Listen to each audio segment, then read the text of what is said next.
Assalamualaikum warahmatullahi wabarakatuh. Innal hamdalillah nahmaduhu wa nasta'inuhu wa nastaghfiruh. Wa na'udzu billahi min shururi anfusina wa min sayyiati a'malina. من يهده الله فلا مضل له ومن يضلل فلا هادي له أشهد أن لا إله إلا الله وحده لا شريك له وأشهد أن محمدا عبده ورسوله وبعد.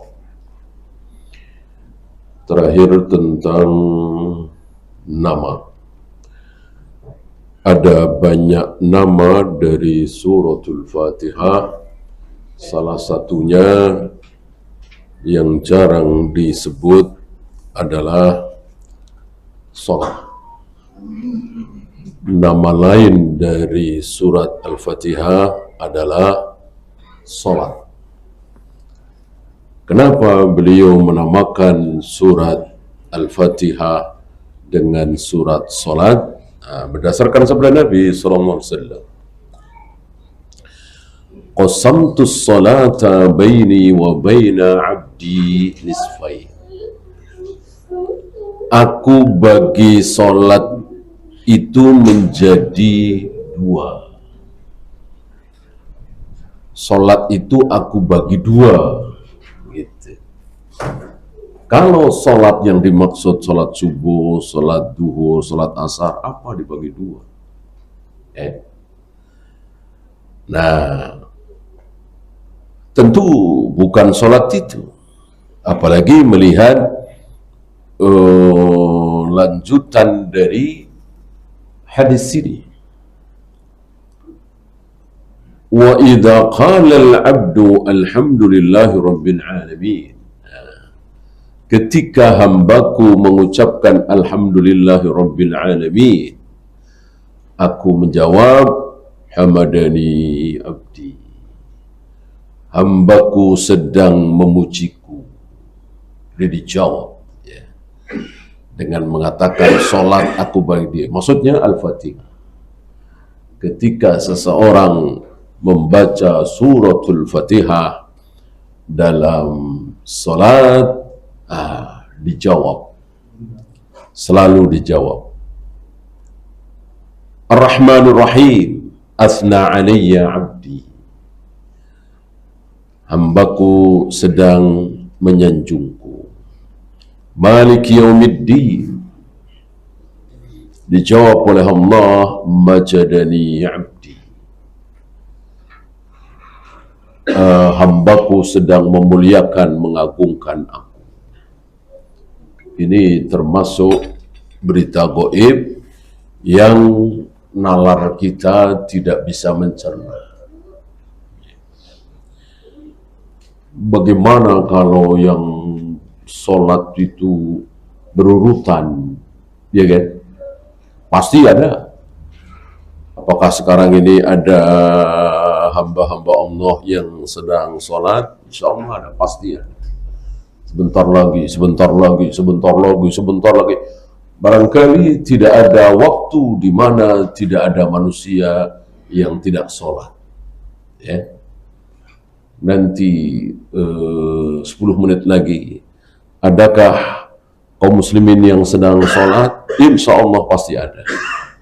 Nanti 15 menit lagi, adakah kaum muslimin yang sedang sholat? Pasti ada. Terus 24 jam tidak putus, ya, di muka bumi ini. Bagaimana Allah menjawab? Ini tidak bisa dinalar.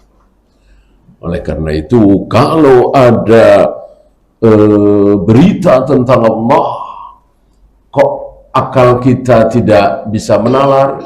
Udah pasti, udah. Cukup imani apa adanya.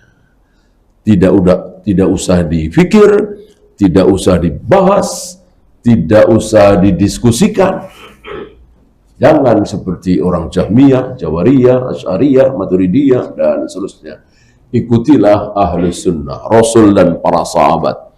Ketika ada berita tentang Allah, tidak dipikir, tidak dibahas. Cukup diimani apa adanya. Walaupun tidak bisa dinalar, pasti tidak bisa dinalar. Allah menghadapkan wajahnya ke wajah orang yang sedang sholat. Kita tidak bisa menalar ini. Allah turun ke langit dunia setiap sepertiga malam. Kita tidak bisa menalar. Cukup sami'na wa ata'na.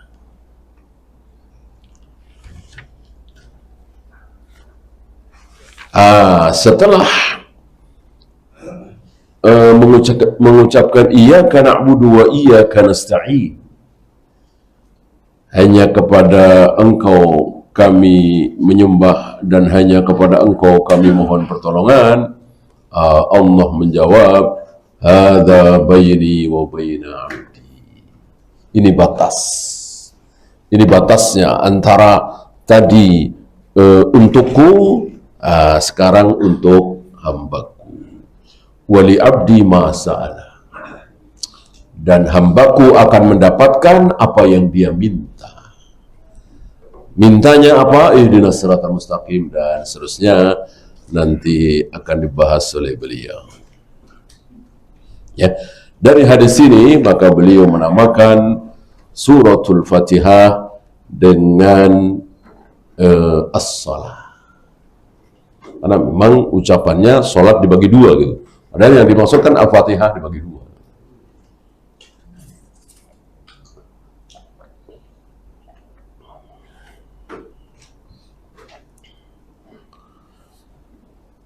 Kemudian ada sedikit ini menunjukkan kepada kita bahwa tidak mentang-mentang ulama besar itu lalu tidak punya salah, ya. Kita yakin, seyakin-yakinnya berdasarkan dalil bahwa tidak sah salat seseorang kalau tidak membaca surat Al-Fatihah. Sementara di sini ada pendapat, ya, sah, ya. Fa inda Abi Hanifah wa man wafaqahu min ashabihi. Ini pendapat Abu Hanifah, Imam Hanafi, dan ulama-ulama yang sefaham dengan beliau. Berarti bukan cuman beliau, ya.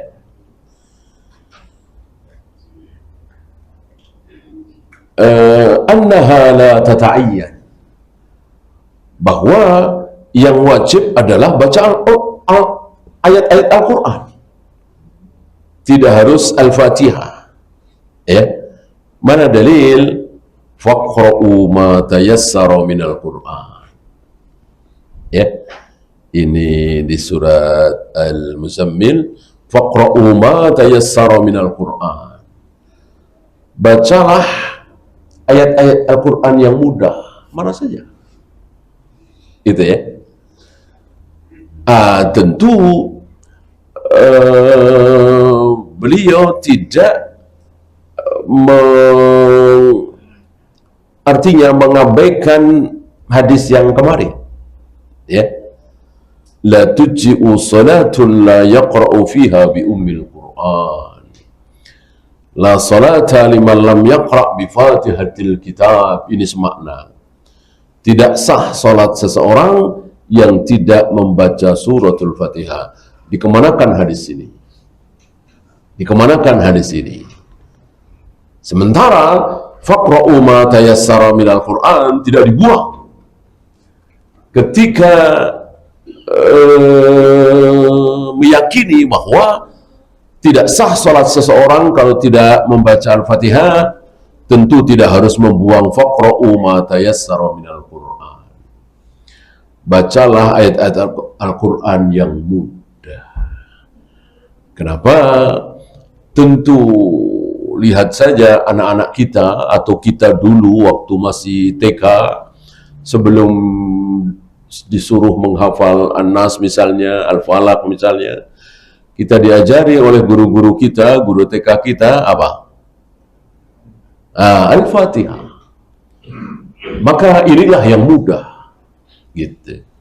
Maka sebelum hafal An-Nas, sebelum hafal Al-Falaq, sebelum hafal Al-Kafirun dan lain-lain, kita anak-anak dulu sudah hafal Al-Fatihah.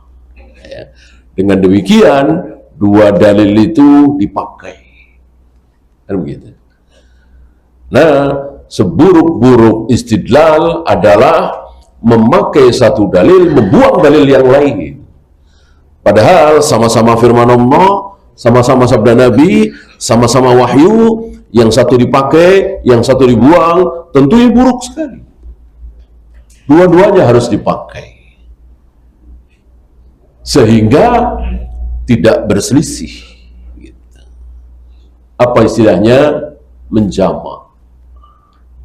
Maka jangan pernah menempuh thariqatut tarjih sebelum kita menempuh thariqatul jam'i, menjamak. Ya.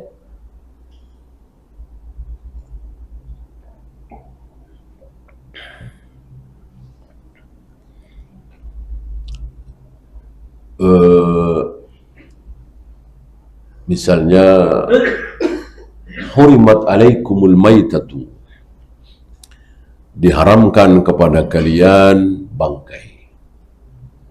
Nah, sementara Nabi menghalalkan bangkai ikan misalnya, kan jadi bertentangan ini. Katanya semua bangkai haram, kok Nabi makan bangkai ikan misalnya. Nah, apakah bisa dijamak? Bisa. Bisa. Dengan kaidah apa ini? Dalil umum dan dalil khusus.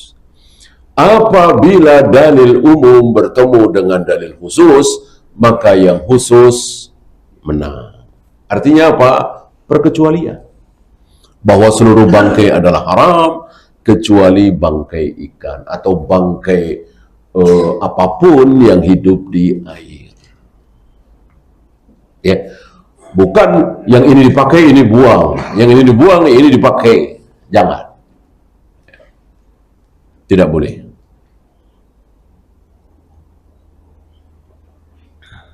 Bahkan dalam masalah akidah, Aisyah mengatakan, siapa yang mengatakan bahwa Rasulullah pernah melihat Allah ketika peristiwa Isra Mi'raj, dusta dia, bohong dia. Sementara apa kata Ibnu Abbas? Rasulullah pernah melihat Allah. Jelas ini bertentangan.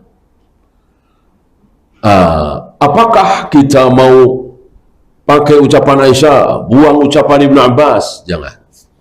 Pakai ucapan Ibnu Abbas, buang ucapan Aisyah, jangan. Itu sudah jalan terakhir. Thariqatut tarjih namanya.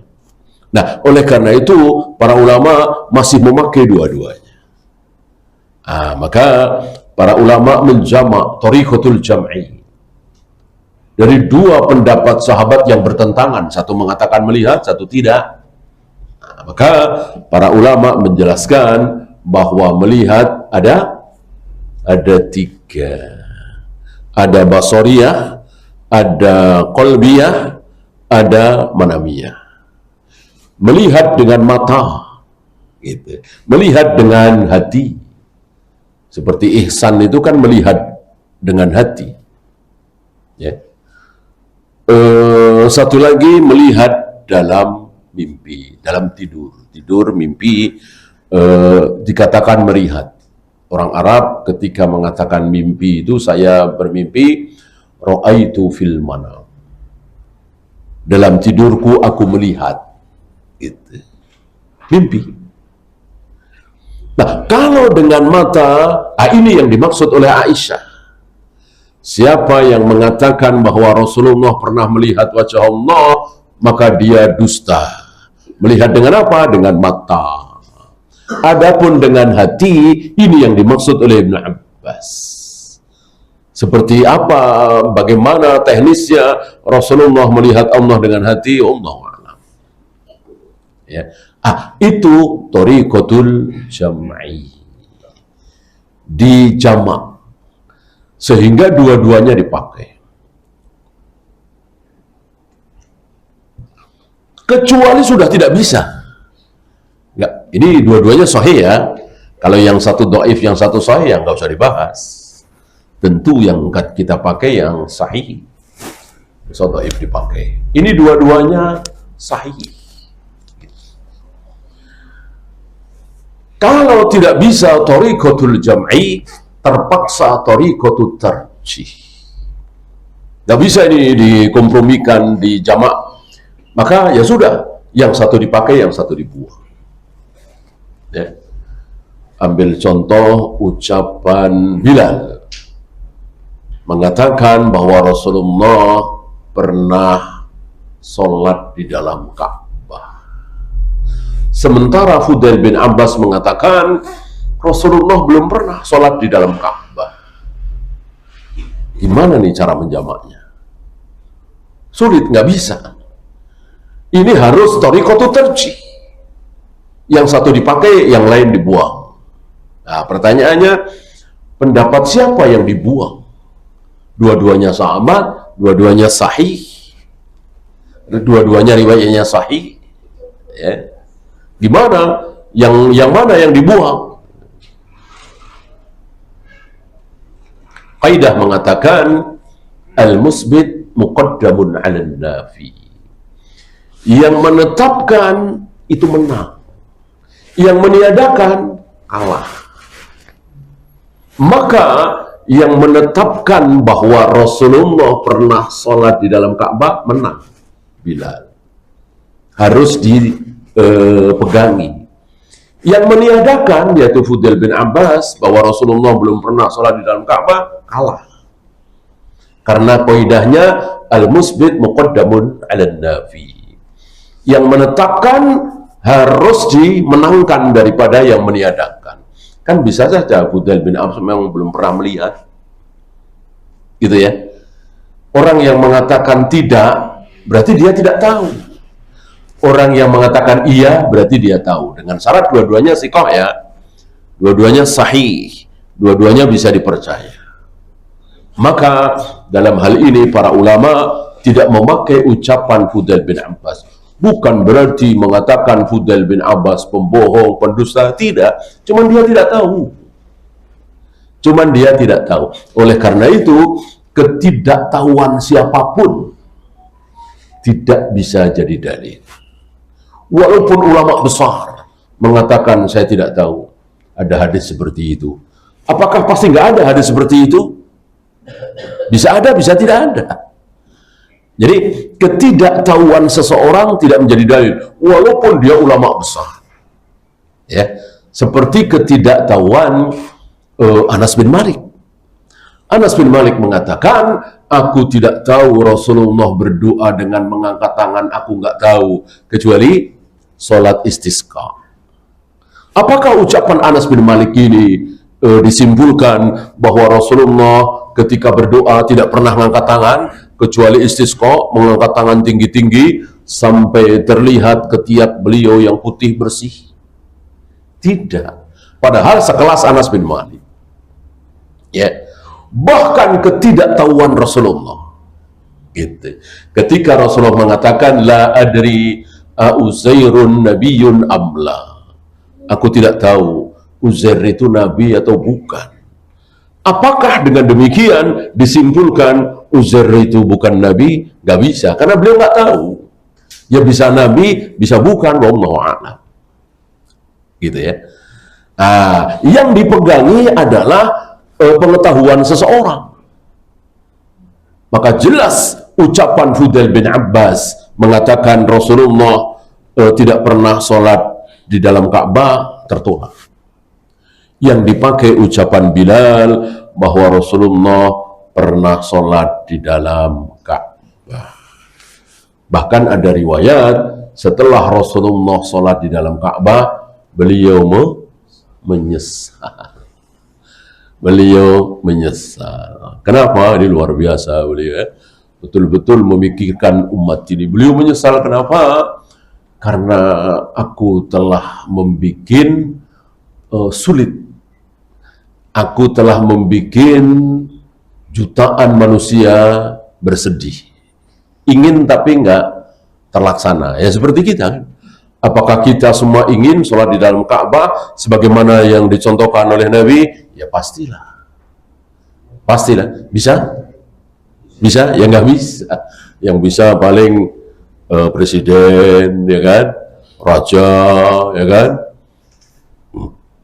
Presiden-presiden Indonesia berapa kali, ya kan?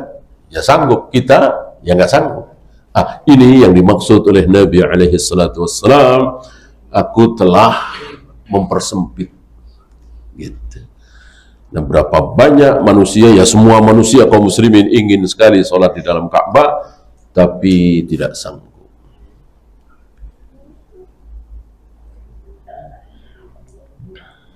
Di dalam ya kan, yang di luar saja hajar aswad kita nggak sanggup. Hajar aswad kan di luar, kita sulit sekali. Kecuali ya harus melakukan dosa ya, desak-desakan, sikut-sikutan, senggolan laki perempuan gitu.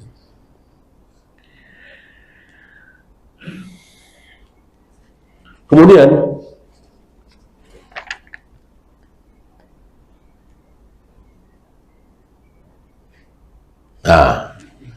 pembahasan tentang wajibkah membaca suratul Fatihah bagi imam, bagi makmum ya. Imam jelas ya.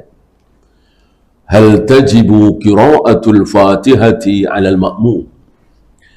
Apakah wajib membaca suratul Fatihah bagi makmum? Fihi thalathatu aqwal lil ulama. Ini ada 3 pendapat. Yang pertama, annahu tajibu alaihi qira'atuha. Wajib ya. Kama tajibu ala imamihi, sama persis dengan imamnya. Ini pendapat pertama, karena memakai keumuman hadis la salata liman lam yaqra' bi fatihatil kitab. Tidak ada salat, tidak sah salat bagi orang yang tidak membaca surat Al-Fatihah. Ya sudah, pakai aja hadis ini. Gitu. Ya imam, ya makmum, ya munfarid. Berarti pakai satu hadis ini dan tentu membuang dalil yang lain. Karena kan akan ada dalil-dalil yang lain. Ya misalnya innama ju'ilal imam liyutamma bihi fa idza kabbara fakabbiru fa idza qara'a fa ansitu. Hadis ini dibuang. Imam dijadikan imam itu untuk diikuti.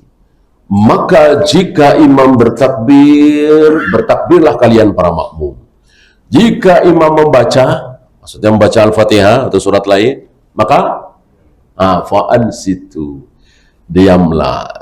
Tentu hadis ini tidak dipakai oleh ulama golongan pertama tadi. Maka bisa dikatakan pendapat yang pertama tadi lemah atau sangat lemah.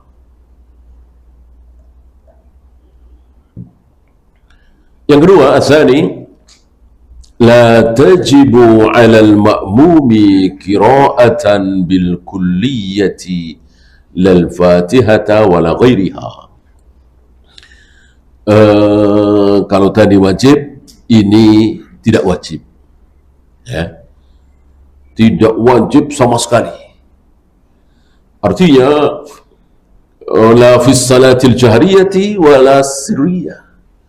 Mau salat jahriyah, mau salat sirriyah sama. Ini pendapat kedua. Jadi salat duhur, salat asar. Jadi salat jahriyah dengan sirriyah itu ini ada sedikit syubhat ya, mengira bahwa kalau sholat berjamaah jahar, kalau sholat sendiri sir. Betulkah? Tidak betul.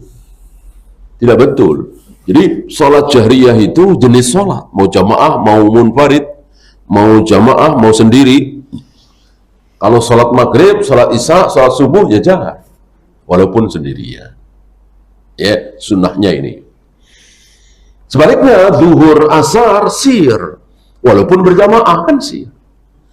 Cuman takbir intikal saja. Ya. Nah, mau sirriyah mau jahriyah tidak wajib. Ya. Mana dalil? Man kana lahu imamun fa qira'atul imam lahu qira'ah. Hadis ini diperselisihkan oleh para ulama. Seandainya hadis ini sahih ya, barang siapa yang punya imam, artinya dia jadi makmum ya, maka seluruh bacaan imam adalah bacaan dia, bacaan makmum. Ya, karena seluruh bacaan imam adalah bacaan makmum, ya sudah.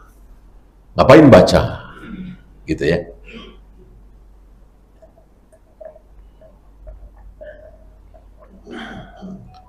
Tentu ini menyelisihi beberapa riwayat, di antaranya para sahabat kan mereka membaca. Gitu. Nah, yang ketiga ini ya. Insya Allah ini yang sahih, annahu tajibul qira'atu 'alal ma'mum fi sirriyah. Makmum wajib membaca di sholat sirriyah, atau kalau jahriyah rakaat ketiga, rakaat keempat ya. Adapun di sholat jahriyah, di rakaat pertama, rakaat kedua tidak wajib, disuruh dia. Ya. Wa idza quri'al Qur'an fastami'u lahu wa ansitu. Apabila Al-Qur'an dibaca, diam, dengarkan. Nah, tentu ini umum. Mau di luar sholat, mau di dalam sholat. Maka saudara-saudara kita yang ketika imam membaca ayat-ayat misalnya setelah amin, lalu baca Al-Fatihah, tentu melanggar ayat ini, melanggar hadis ini. Mana diamnya? Orang ikut baca. Gitu. Padahal jika Al-Quran sedang dibaca, diamlah, dengarkanlah. Kan ayat-ayat Al-Quran yang dibaca oleh imam setelah amin. Ya. Kemudian diperkuat lagi dengan doa Nabi Musa. Nabi Musa pernah berdoa kepada Allah, ya Allah hancurkan Fir'aun dan bala tentaranya. Nah, di situ ada Nabi Harun. Nabi Harun tidak ikut berdoa, tapi Nabi Harun mengucapkan amin. Berdua mereka. Tidak lama turun ayat, qad ujibat da'watukuma. Doa kalian berdua akan aku kabulkan. Dan betul kan? Akhirnya terkabul. Dan itu lama sekali. Entah berapa puluh tahun. Dan Nabi Musa, Nabi Harun tidak pernah mengatakan kami telah berdoa, tapi Allah belum kabulkan. Kita telah berdoa, tapi Allah belum kabulkan. Enggak. Ini ucapan yang buruk. Ucapan orang yang tergesa-gesa. Padahal Nabi mengatakan, doa kalian pasti akan dikabulkan selagi kalian tidak tergesa-gesa.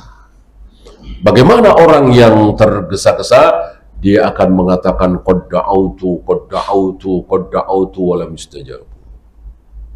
Fataraqad doa. Aku telah berdoa, aku telah meminta, aku telah berdoa, tapi belum juga dikabulkan. Ya, akhirnya tidak berdoa lagi. Jadi kita berdoa itu minta rezeki yang luas, minta anak, minta mobil, minta rumah, terus sampai mati. Sampai terkabul atau sampai mati. Ya, sudah sering kita bahas bagaimana senangnya seorang muslim di akhirat ketika banyak sekali doa-doa di dunia belum terkabulkan. Ya. Dan juga 3 akibat baik dari doa. 3-tiganya baik, nggak ada yang buruk. Nah, dari sini Nabi menyuruh kita untuk terus berdoa, meminta walaupun urusan yang sangat sepele.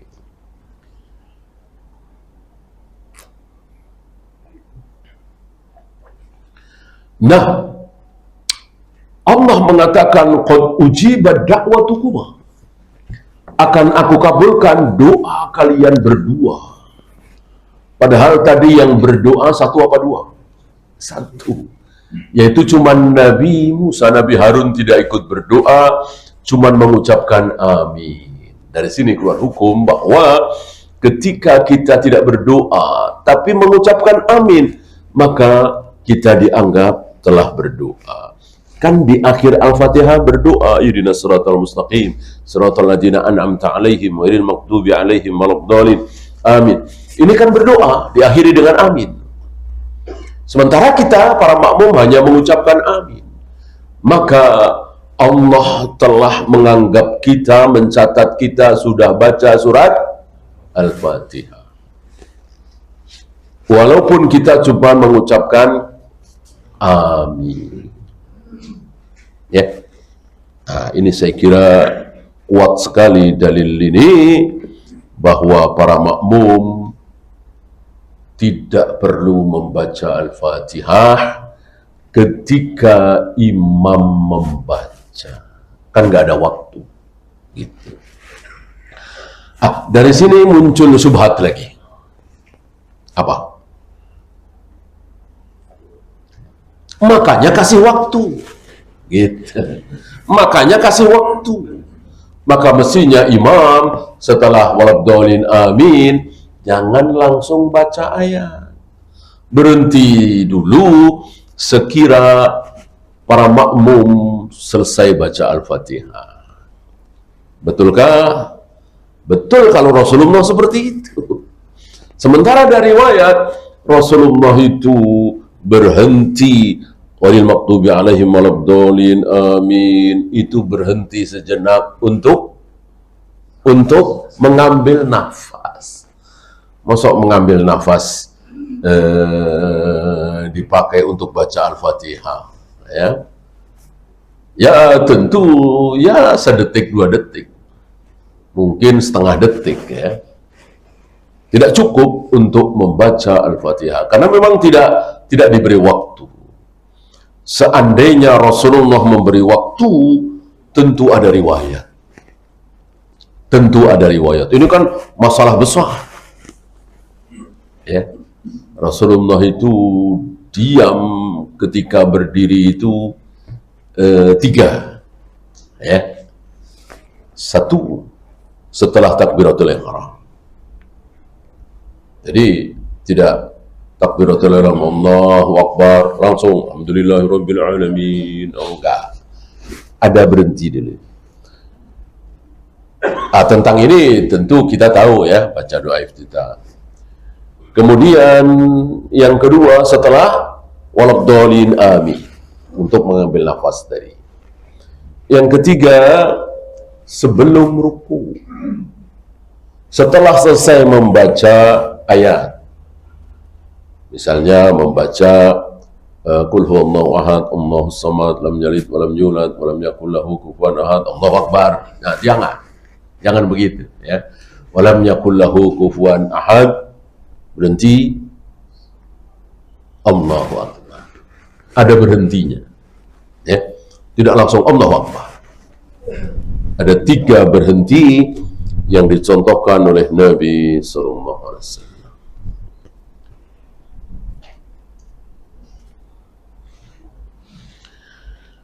Ya, kita lanjut isti'adzah, atau kata lain ta'awud, mohon perlindungan kepada Allah.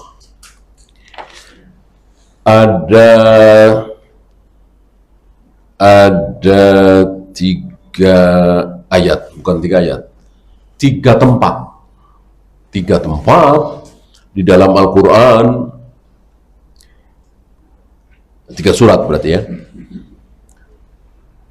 Di mana di situ setiap kali Allah memberi petunjuk bagaimana menghadapi manusia jahat, manusia yang akhlaknya buruk, lalu dilanjutkan dengan bagaimana menghadapi jin jahat,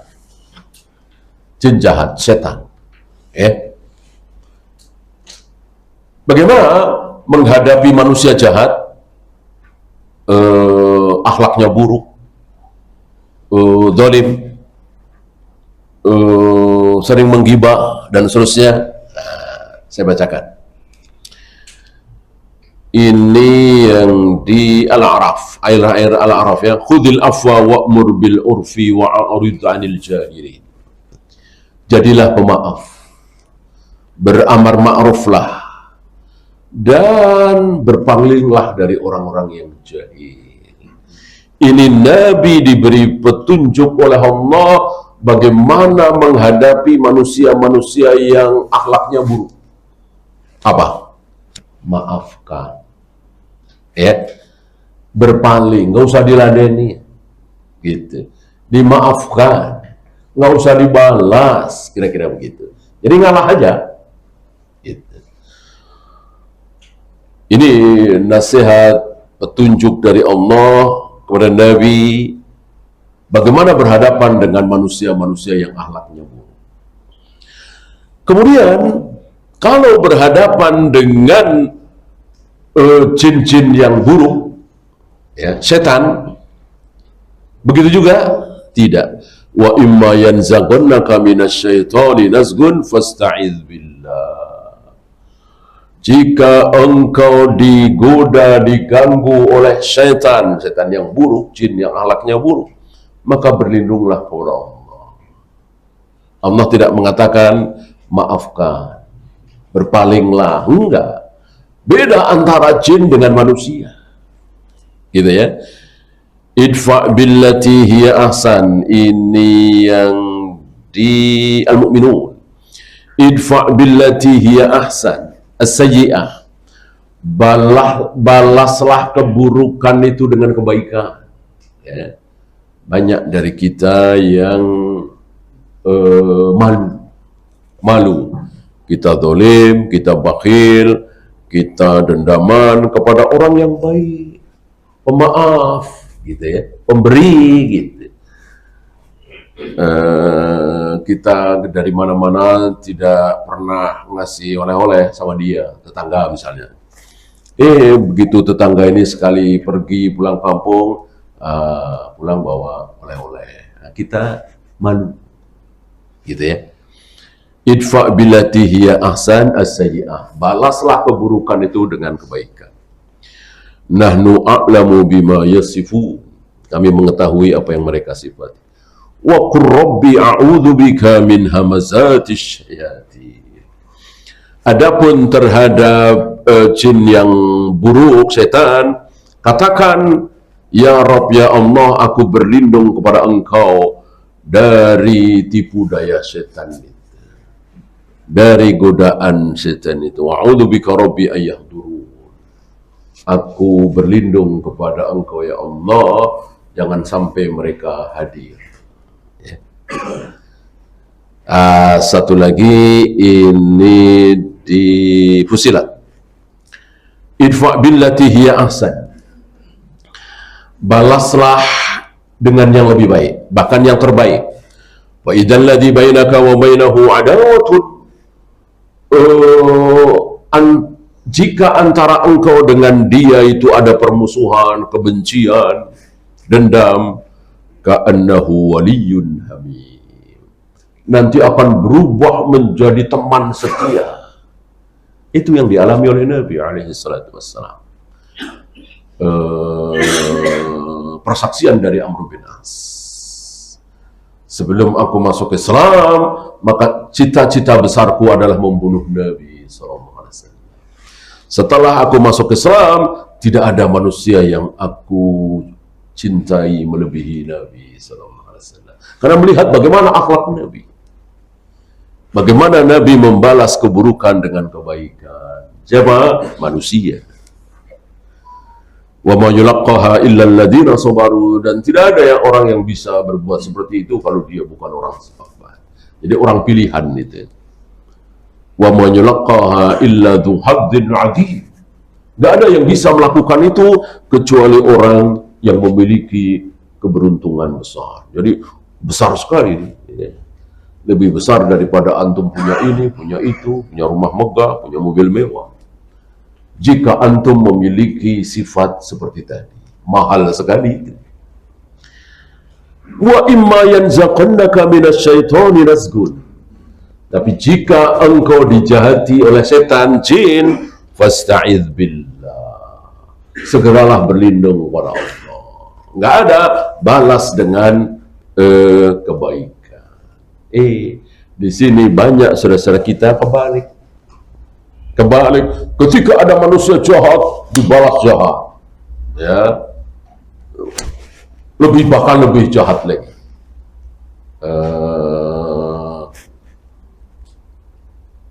Lebih buruk lagi, gitu.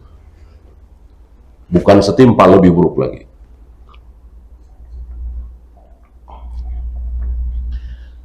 Begitu ada jin jahat, jahatin dia, ganggu dia, malah dikasih kopi pahit, ya, jajan pasar, apalagi Samsu sebatang, ya kan? Apalagi ya ayam putih. Ini kebalik, ya. Justru untuk setan kita bikin dia hancur, kebakar dan seterusnya dengan berlindung kepada Allah, baca ayat-ayat Al-Quran. Yang dibalas baik adalah manusia jahat. Kalau jin jahat, jangan pernah berbuat baik. Bahkan mau jahat mau tidak, jin itu harus ngalah. Dan untuk dia ngalah, tidak ada apa istilahnya, tidak ada tawar menawar, ya. Walaupun dia minta, saya mau tinggalkan rumah ini asal begini, jangan dikasih. Walaupun dia minta diruqyah, saya mau keluar dari jasad ini, saya mau keluar dari rumah ini asal bacakan Al-Fatihah, jangan. Bacakan yang lain. Jangan ikuti dia, karena nggak ada tawar menawar. Karena dia telah melakukan dosa besar, pelanggaran besar, walaupun mungkin dia bisa saja muslim, ya. Jin kan ada yang kafir, ada yang muslim, gitu ya. Sebagaimana manusia. Ketika dia muslim, taruhlah muslim taat, mungkinkah berbuat dosa? Ya mungkin. Sama dengan kita, manusia-manusia taat, mungkinkah sekali waktu berbuat dosa? Ya mungkin sekali. Apalagi jin. Kapan jin itu berbuat dosa? Ketika menampakkan diri di hadapan manusia, ketika mengganggu manusia, ketika menempati tempat yang itu adalah tempatnya manusia. Bukan milik manusia, bukan ya, tempat manusia. Walaupun bukan punya manusia itu, ya, misalnya kita ke padang pasir misalnya, ke hutan misalnya, kan bukan punya kita, tapi kita ada di situ, manusia ada di situ. Maka jin-jin yang taat kepada Allah, dia harus ngalah. Dia harus pergi kemana. Nah, dia tidak berhak, gitu. Cuman banyak yang merasa punya. Kami di sini sudah ratusan tahun, puluhan tahun, gitu. Ini milik kami, nggak bisa. Ya. Itu hak manusia. Walaupun secara kepemilikan belum milik kita. Intinya jin harus mengalah. Dan kita tidak boleh ngalah. Kita harus menang. Ya. Kalau bandel tidak mau pergi, ya, bacakan ayat-ayat Al-Quran. Jangan mengikuti maunya jin. Ya. Adapun ta'awudnya bisa a'udzubillahi minasyaitonirrajim, bisa juga a'udzubillahis samii'il 'alim minasyaitonirrajim, atau a'udzubillahis samii'il 'alim minasyaitonirrajim min hamzihi wa nafthihi wa nafthihi. Ada 3 jenis ta'awudz yang diajarkan oleh Nabi SAW, dan 3-tiganya bukan ayat Al-Quran. Tidak ada ayat Al-Quran yang berbunyi a'udzubillahi minasyaitonir rajim. Ya. Yang ada wa idza qara'tal Qur'an fasta'id billahi minasyaitonir rajim. Itu yang ada. Jika engkau, jadi kalau mengikuti kaidah fi'il madhi, telah. Jika engkau telah membaca Al-Quran, maka berlindunglah kepada Allah dari syaitan yang terkutuk. Ya. Tetapi keliru kalau kita, walaupun ada ulama yang berpendapat kita berta'awudz setelah selesai baca Al-Quran, karena hanya berpegang dengan kaidah bahasa.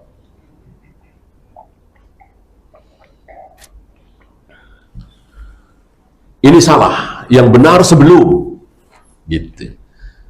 Jika kalian hendak baca Al-Quran, berlindunglah kepada Allah dari syaitan yang terkutuk. Mana dalil? Wa idza kuntum ila shalah. Sama, ini fi'il madhi juga. Qama, fa'ilnya antum jadi kumtum. Kalau diartikan fi'il madhi telah, maka jadi rusak ayat ini. Jika kalian telah selesai sholat, maka berwudulah. Aneh, ya. Tentu sebelum sholat kita disuruh berwudu. Ya. Wa idza kuntum ila salati faghsilu wujuhakum wa aydiyakum. Jika kalian hendak sholat, maka basuhlah wajah kalian, tangan kalian, dan seterusnya, berwudu. Ya. Dari sini keluar hukum bahwa ketika akan melakukan satu perbuatan yang itu semenit lagi, 2 menit lagi, 3 menit lagi, maka boleh memakai fi'il madhi. Ya, boleh memakai fi'il madhi. Oleh karena itu menyimpulkan bahwa zahabat zama'u wabtalatil uruqu wa thabatal ajru insyaallah, berarti doa ini harus minum dulu. Ini tidak tepat, ya. Kan telah basah tenggorokan, sementara kan belum minum, ya kan? Jawabannya tadi, ketika tinggal semenit lagi, setengah menit lagi, maka boleh pakai fi'il madhi. Di mana fi'il madhi sering diterjemahkan dengan telah. Ya. Maka kalau mau diartikan tepat sesuai dengan kaidah bahasa Indonesia, zahabat zama'u wabtalatil uruqu wa thabatal ajru insyaallah, terjemahan yang tepat sesuai dengan kaidah bahasa Indonesia adalah sebentar lagi tenggorokan akan basah. Ya. Sebentar lagi pahala akan ditetapkan, dan seterusnya. Wallahu. Ya, itu saja. Ada pertanyaan, silakan.